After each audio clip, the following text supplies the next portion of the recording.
thanks for joining us at Tech Education, Systemorph's IFRS17 educational series. My name is Vanessa. And I'm Danilo. Thanks for joining us. In today's episode, we'll be covering sensitivity analysis, but this time inside of the Systemorph Cloud notebook. So Danilo, why is sensitivity analysis even an important task for a business to conduct? Well, it's actually a requirement. The new standard imposes to all entities to disclose sensitivity to understand the impact of financial and non-financial risks.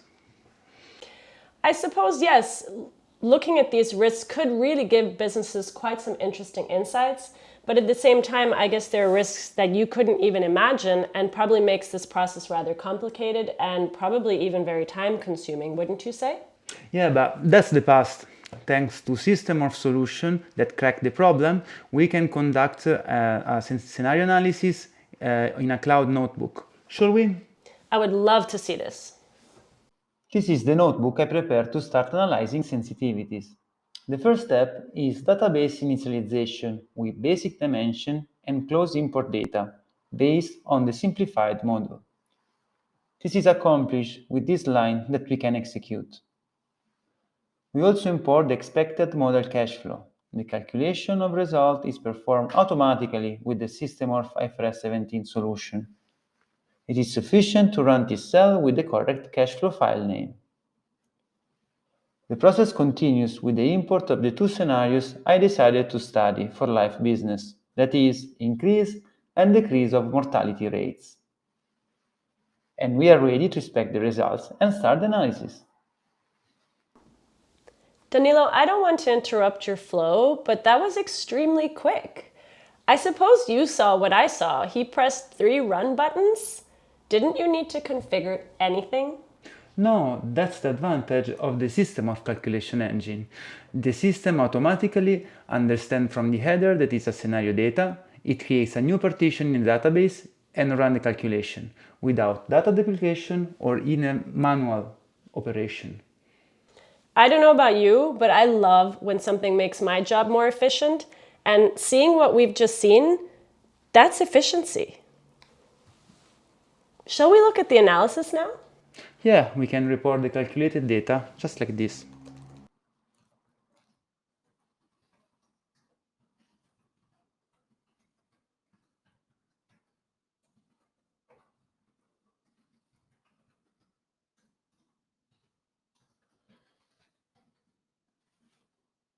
Now, you can compare all scenarios with the best estimate figures. This report enables a default slice of columns to display contractual service margin and loss components side by side. Setting scenario to all, another slice is enforced on top, placing the two scenarios of higher and low mortality next to the best estimate figures. The two opposite scenarios deviate considerably from the best estimate.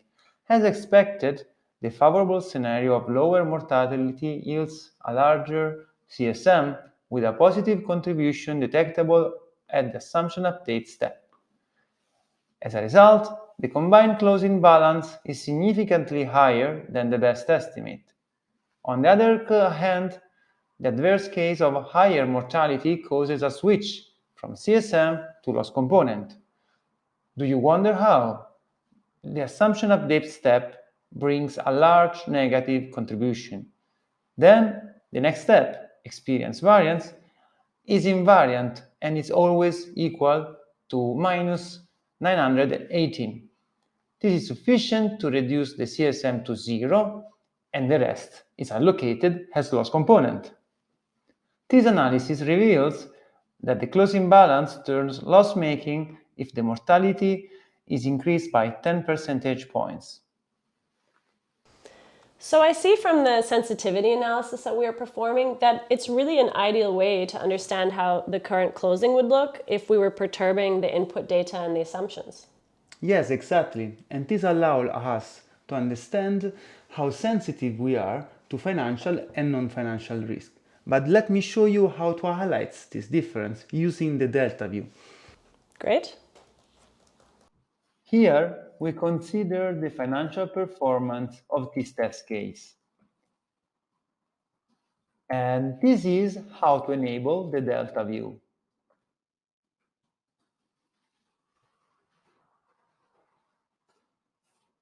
In this view, the differences between any given scenario and the best estimate became explicit. This is helpful when comparing large and slightly different numbers.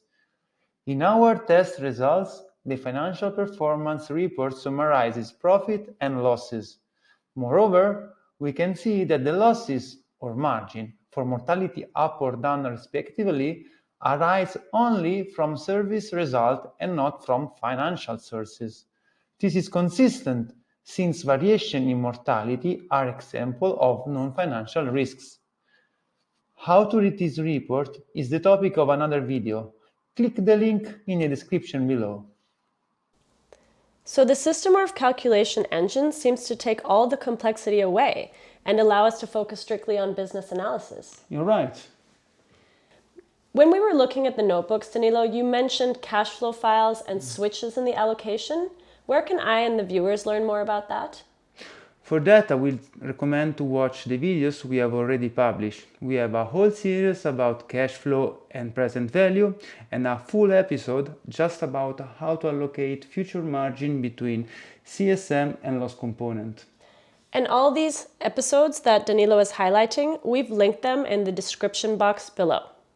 So now going back to sensitivity analysis, are there other results that we could look at to understand the impact of risks? Yes, sure.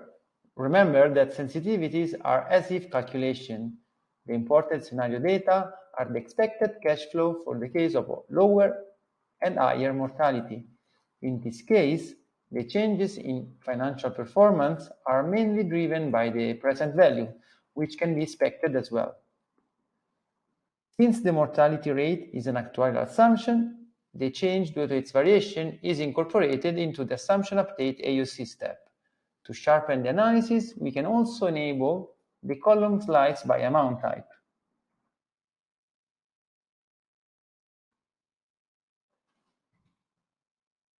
For the mortality up scenario, the model predicts a higher amount of claims cash flows from life policies which will need to be paid out because of higher mortality. On the contrary, the mortality down scenario has a decrease of claims in the same AUC step. Premiums are not affected in these two scenarios and are not needed in the import. Okay. So this brings us back to the point you made earlier about how the Systemorph solution helps users avoid data duplication and having to perform many unnecessary tasks, right, Danilo? Yeah, our solution automatically considers the unperturbed data from the best estimate if it doesn't find a value for scenario. In this case, the closing balance encompasses best estimate of premiums together with scenario claims. Even better, also here we can enable the delta view. In this case, it is easier to grasp the difference by analyzing the scenario's delta against best estimate. In fact, the difference in premiums, as mentioned, are identically zero since they do not undergo any change for these scenarios. Conversely, the claims here, the difference is visibly positive for mortality up and negative for mortality down. Danilo, I'm really impressed, but what if I wanted to perturb other parameters than simply mortality rate, which is what we looked at today? Yes, Vanessa, you can. We developed this solution to be flexible. In our next episode, we're going to show you how a more complex scenario can be analyzed. And I will be tuning in for that, so I hope I'll see you there. If you liked our video, please give it a thumbs up. And subscribe to our channel. And if you have any questions, drop them here below and I will get back to you. Thank you so much for watching. Goodbye. Bye!